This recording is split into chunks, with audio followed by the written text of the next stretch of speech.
Well, I'd be out in this garden most days, not just looking at the plants or picking food for dinner, but also getting my compost to the compost tumbler, and one way or the other, of course, it's sometimes very wet, so the footpath is a very important part of the garden planning.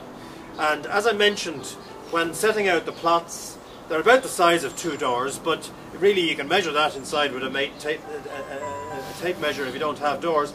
But it meant that I had space between these plots, and I had to decide what was I going to do for paths. So in my case, I decided, listen, I may as well just be done with it and put down concrete paths, and that meant in the wet weather I could still come out without any problem. But you don't need concrete. You could obviously also just put down carpet maybe with bark on top of it, or even cardboard. Obviously that will rot eventually, but by the time you've walked up and down it a bit, there's not going to be too many weeds growing on it anyway, so it doesn't have to be a problem.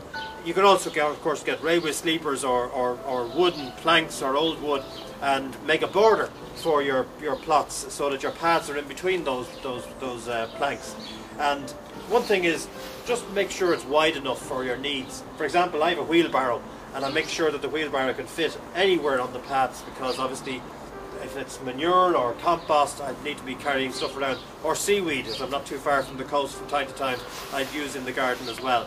And I'd just say that this is going to be a garden that you're going to hopefully become quite familiar with, because over the next while the planting of next year's crops will mean not just these vegetable patches will get used, but we'll also take a look at the apples, the pears, plums, pruning, the herb garden.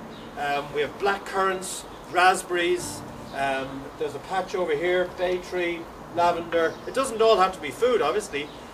There's all sorts of fantastic things you can plant in the garden. Quite often they help the vegetables because it gives a bit of diversity, and of course we're encouraging the wildlife with the birds. We've composting, a very important part of vegetable gardening, and then growing things in succession like radishes and salads, things that are quick and will give us a good return, and underneath glass as well, tomatoes. So there's a whole range of interesting challenges, projects, and beautiful tastes to be gained from investing a bit of time in the garden. But it doesn't have to be a lot of time, because some vegetables are really, really easy and they just want to grow. We just have to give them a chance. Grand, lovely. Shots? It's like preparing the ground, I think.